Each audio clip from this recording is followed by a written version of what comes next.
Dear students, this is Gulzar Ahmad and you are watching learning with Gulzar Ahmad. So आज का हमारा जो टॉपिक है मार्जिनल रेट ऑफ सब्स्टिट्यूशन है, मुख्ततम शरह इस्तबदाल कि मुख्ततम शरह इस्तबदाल क्या होती है, इसका गोशवारा बनाएंगे और इसकी जो है वो वजाहत करेंगे। अब इसके अलावा जो हम कानून तकलील मुख्ततम शरह इस्तबदाल भी पढ़ेंगे, उसके बारे में भी पढ़ेंगे। तो उससे पहले मेरी आपसे गुजारिश है कि अगर आपने हमारे चैनल को सब्सक्राइब नहीं किया तो इसको सब्सक्राइब करें और बेल आइकन को ज़रूर दबा दें ताकि हमारी हर नई आने वाली वीडियो आपको नोटिफिकेशन के ज़रिए मिल सके और हम एक दूसरे के साथ जुड़े रहें। अब जो है वो क्या है, मुख्ततम शरह इस्तबदाल क्या है नाज़रीन, कि जो सारिफ़ है, जो कंज्यूमर है, उसने अपने माइंड में जो वो ख़रीदारी करता है उसने जोड़े बना लिए हैं, उसने कुछ तरतीब बना ली है। वो कहता है कि मैंने ये भी ख़रीदना है, मैंने ये भी ख़रीदना है और मैंने ये भी ख़रीदना है। उसने सारा जो है वो एक सेटअप तैयार किया हुआ अपने माइंड में और वो अपनी जेब के मुताबिक जो है वो ख़र्च करता है, जेब के मुताबिक जो है वो ख़रीदता है। अब जो है वो किसी के पास अगर थोड़े पैसे हैं तो ज़ाहिरी बात है वो थोड़ी चीज़ें लेके आएगा, जिसके पास ज़्यादा पैसे हैं तो वो ज़्यादा लेके आएगा। अभी जो है हम मुख्ततम शरह इस्तबदाल के बारे में पढ़ने लगे हैं कि मुख्ततम शरह इस्तबदाल क्या है।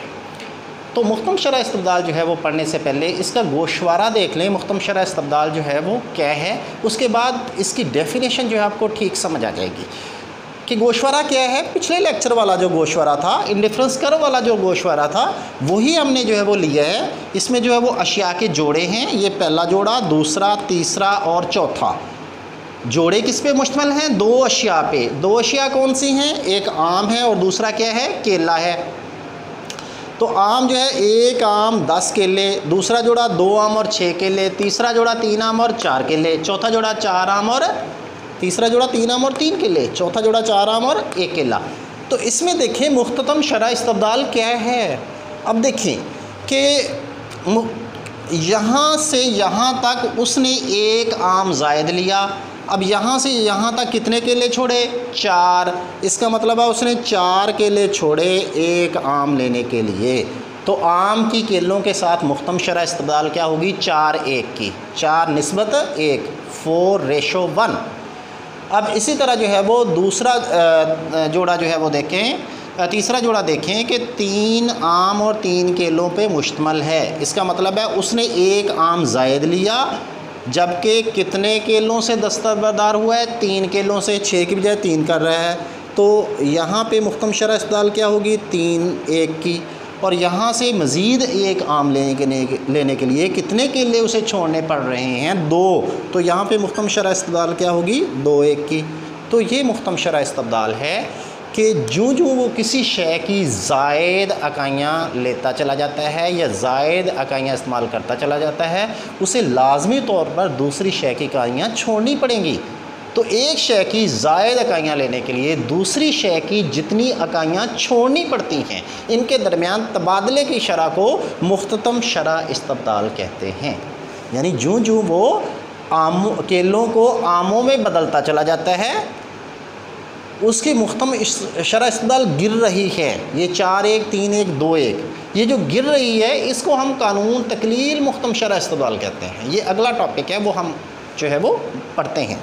लेकिन उससे पहले देखिए कि क्या कर रहा है कि वो ज़ायद आम लेने के लिए केलों की मिकदार जो है वो छोड़ता चला जाता है। पहले उसने एक आम ज़ायद लिया तो 4 केले छोड़े, फिर एक आम ज़ायद लिया तो 3 केले छोड़े, फिर उसने एक आम ज़ायद लिया तो 2 केले छोड़े। तो इसका मतलब है कि मुख्ततम शरह इस्तबदाल क्या हुई कि किसी शय की ज़ायद इकाइयाँ इस्तेमाल करने के लिए किसी दूसरी शय की जितनी इकाइयाँ वो छोड़ता है, तो इस तबादले की शरह को मुख्ततम शरह इस्तबदाल कहते हैं। यानी किसी शय की ज़ायद मिकदार लेने के लिए किसी दूसरी शय की जितनी इकाइयाँ छोड़नी पड़ती हैं उसको, ये जो तबादले की शरह है, ये मुख्ततम शरह इस्तबदाल है और यही हमारा जो है वो ये टॉपिक था। तो अभी जो है जी, तो law of diminishing marginal rate of substitution क्या है, कानून तकलील मुख्ततम शरह इस्तबदाल क्या है। तो स्टूडेंट्स, मैंने पहले भी बताया था कि जब भी किसी कानून का तज़करा करें तो सबसे पहले कहें कि other things remaining the same, दीगर हालात जो कि तू रहें, हालात ना बदलें, हालात पहले वाले रहें। हालात चेंज होंगे तो फिर कानून गलत हो जाएगा। तो हालात पहले वाले रहें कि जो एक सारफ जो है किसी शय की ज़ायद मिकदार लेने के लिए किसी दूसरी शय की जितनी इकाइयाँ छोड़ता चला जाता है, उनके दरमियान तबादले की शरह को मुख्तम शरह इस्तबदाल कहते हैं। ये अभी हमने पढ़ा। लेकिन आपने गोशवारे में देखा था कि जो वो एक चीज़ ज़ायद ले रहा है वो दूसरे की मिकदार पहले से कम छोड़ रहा है। जैसे हमने जो है गोशवारे में पढ़ा था कि ये जोड़े हैं मुख्तलफ, ये आम है और ये केले हैं। पहला जोड़ा किस पे मुश्तमिल है? 1 आम और 10 केले। दूसरा किस पे मुश्तमिल है? 2 आम और 6 केले। तो देखें कि यहाँ पे उसने 1 आम ज़ायद लेने के लिए 4 केले छोड़े हैं। पहले 10 थे, अब 6 हैं, तो कितने छोड़े हैं? 4। अब आगे जो है वो अगला मज़ीद आम लेने के लिए उसने 3 केले छोड़े हैं। फिर अगला मज़ीद आम लेने के लिए उसने 2 केले छोड़े हैं। इसका मतलब है मुख्तम शरह इस्तबदाल गिर रही है। मुख्तम शरह इस्तबदाल यहाँ पे 4-1 है, यहाँ पे 3-1 है और यहाँ पे क्या है? 2-1 है। ये पहले गोशवारे में पढ़ा है हमने। तो आप देख रहे हो कि मुख्तम शरह इस्तबदाल क्या हो रही है? गिर रही है। तो मुख्ततम शरह इस्तबदाल के गिरने के अमल को कानून तकलील मुख्तम शरह इस्तबदाल कहते हैं। यानी मुख्तम शरह इस्तबदाल के गिरने के अमल को कानून तकलील मुख्तम शरह इस्तबदाल कहते हैं। सो सिंपल कि पहले क्या मुख्तम शरह इस्तबदाल की डेफिनेशन करें कि जो किसी शय की ज़ायद इकाइयाँ सार्फ लेता चला जाता है तो दूसरे की मिकदार क्या करता चला जाता है? छोड़ता चला जाता है। तो किसी शय की ज़ायद मिकदार लेने के लिए किसी दूसरी शय की जितनी इकाइयाँ छोड़नी पड़ती हैं उनके दरमियान तबादले की शरह को मुख्तम शरह इस्तबदाल कहते हैं। अब ये है कि जो वो एक शय की ज़ायद मिकदार ले रहा है तो वो दूसरी शय की पहले से कम इकाइयाँ छोड़ रहा है। इसका मतलब है कि मुख्तम शरह इस्तबदाल क्या हो रही है? गिर रही है। तो मुख्तम शरह इस्तबदाल के गिरने के अमल को कानून तकलील मुख्तम शरह इस्तबदाल कहते हैं। तो ये था हमारा जो है वो इसकी डेफिनेशन और इसकी वजाहत। अब जो है हम इसके डायग्राम से इसकी वजाहत करते हैं कि डायग्राम जो है वो क्या है, कैसे बनेगा। तो यही गोशवारा जो है, ये जो पहले वाला है मुख्तम शरह इस्तबदाल का, इसी को यहाँ पे बना लें कि पहला जोड़ा मुश्तमिल है 1 आम और 10 केले पे। ये देखें जी, 1 आम है और कितने हैं? 10 केले हैं। पहला ये जोड़ा है। दूसरा जो है वो 2 आम और 6 केले पे मुश्तमिल है। तीसरा जोड़ा 3 आम और 3 केले पे मुश्तमिल है। चौथा जोड़ा 4 आम और 1 केले पे मुश्तमिल है। इनको आपस में मिला दें, इस पॉइंट को इस पॉइंट के साथ, इसको इसके साथ और इसको इसके साथ। तो ये आईसी कर्व बन गया, इंडिफरेंस कर्व बन गया, आईसी कर्व बन गया, इंडिफरेंस कर्व बन गया, अदम तरजीह का ख़त बन गया। तो अब देखें कि ये पॉइंट है जी, फ़र्ज़ करो इसका नाम मैं ए रख देता हूँ, इसका नाम जो है वो बी रख देता हूँ, इसका नाम सी रख देता हूँ, इसका नाम डी रख देता हूँ।